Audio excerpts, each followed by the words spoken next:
Hey everyone, Greg here. Welcome back to the channel.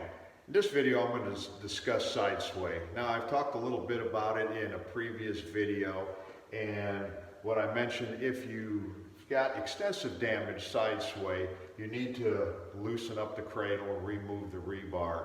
Now, if you've only got 4, 5, 6 millimeters of side sway, you could probably just pull both these rails together, leave the rebar on, and pull them where you need it. But anything when you get 10, 15, 18 millimeters of side sway, you got a whole nother issue to deal with. So let me get this other board and I'll show you.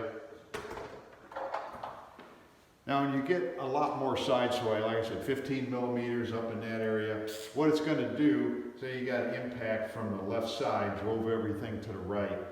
This outer rail on the left is just going to kind of bend like a sweep, but it's going to kink on the inside because that rail is getting folded. The same with the right rail. The right outer is going to kink and the inner is just going to sweep in here. So the main thing you have to do with these, and I've seen technicians do this all the time, first thing they do is put a chain on here and make a pull on it this way on the frame machine.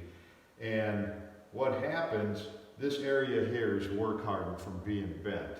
And all it's going to do, that is so tough, something has to give when you're trying to pull it back, and you're going to end up buckling it on the opposite side. Now you got double the work to try and fix.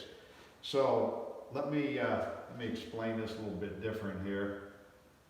Okay, this is our rail, and there's our kink right here.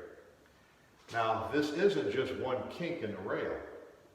There's a kink, there's a kink, and there's a kink. So you've actually got 3 spots that are work hardened. So that area is going to be really tough, and that's why that's not going to open back up. You're just going to buckle this side. So here's what you need to do in this case.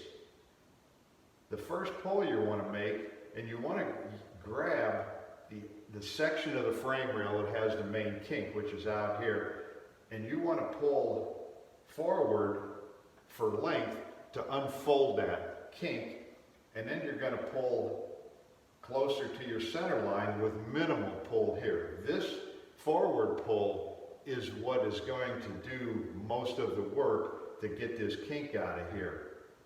Like I said, if you just pull that sideways, you're going to end up buckling it. And I also talked about in this series using the 3D measuring system, but in this step of the procedure, you don't need to measure anything. If you're using a tram gauge, centerline gauge, 3D measuring system, you don't need to measure anything here. You've already known it's got buckles in it. You just want to get all that damage out, and then you can measure it. It doesn't do any good to grab this thing, pull it over, you're putting more kinks in it, and then, okay, now I got it zeroed in or within a couple millimeters, and now I've got to come back and fix the kinks because you're going to just create more problems, more work for yourself.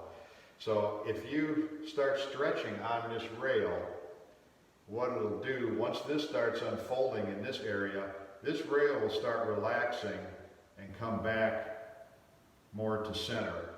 And that's why I stress, do both of these rails separate, because if you're trying to work on one and it's attached to the other, you're just fighting yourself. So you work on one, you pull that, and you do the same thing over on this side. You're going to make your forward pull, your side pull, and both of these rails will come back pretty close. Once you've made a good effort to get these kinks out, get everything looking good, you can bolt your rebar back on and then do your measuring, because then once they're both locked together, you can just move them if they need to go a millimeter, or it could be up to 5 millimeters, but it'll be pretty close once you do it this way. Now in the next video, what I'm going to talk about is actually different procedures to get these kinks out. A few things that I've found over the years that work pretty good. But the main thing to remember is do not pull on this sideways. You want to stretch that for length with minimal pull side sway.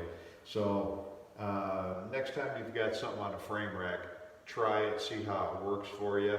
Now, most of the time, if you do have that kind of side sway, the core support should be out of it anyway, because it's either a plastic one that's been busted into pieces, or if it's a metal one, it's going to be crushed. So that core support out of the way, you can get right to these frame rails and do your repairs on them. So I hope this helps, and keep watching for the next video. I'll discuss on actually working out these kinks. So thanks for watching.